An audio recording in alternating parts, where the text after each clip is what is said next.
is Jessime Panagitan. I came from Bacolod City in the Philippines.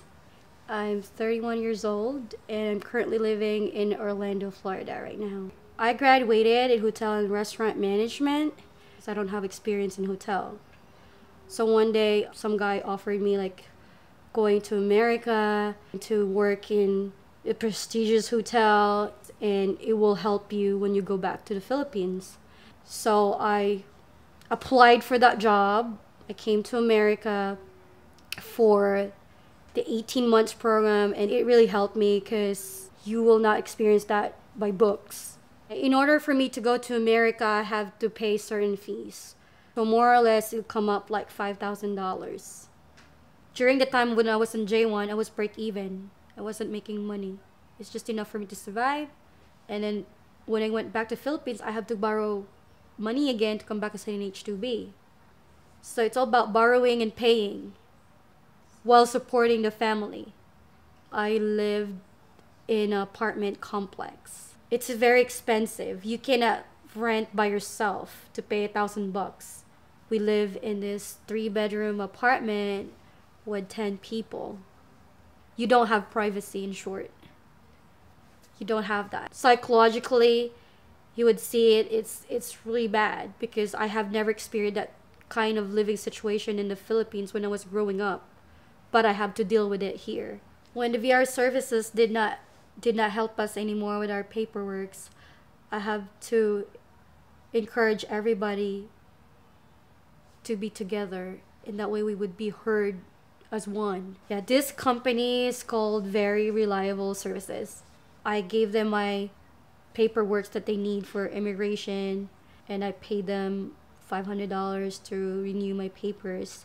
They decided to declare that my petition together with the other workers were denied.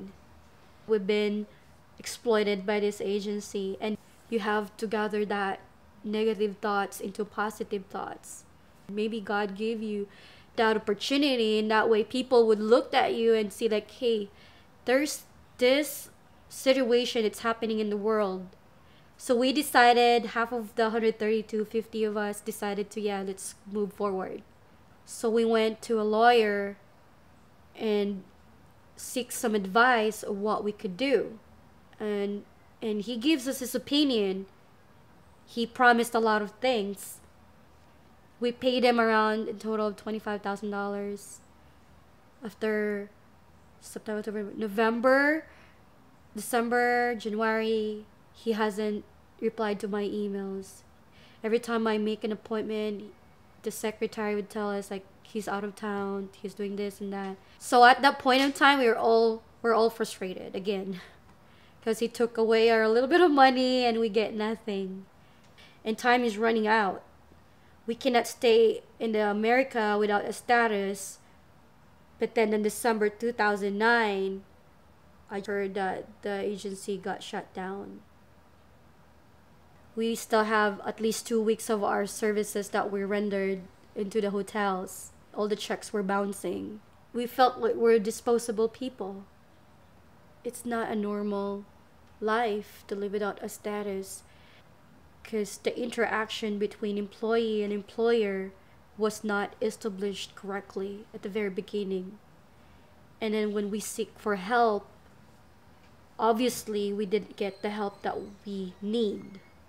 We have the work ethics, we have education, we are ready to do the job, but I don't know if America is willing and willingly accepting us as part of the program working in a hotel and restaurant industry.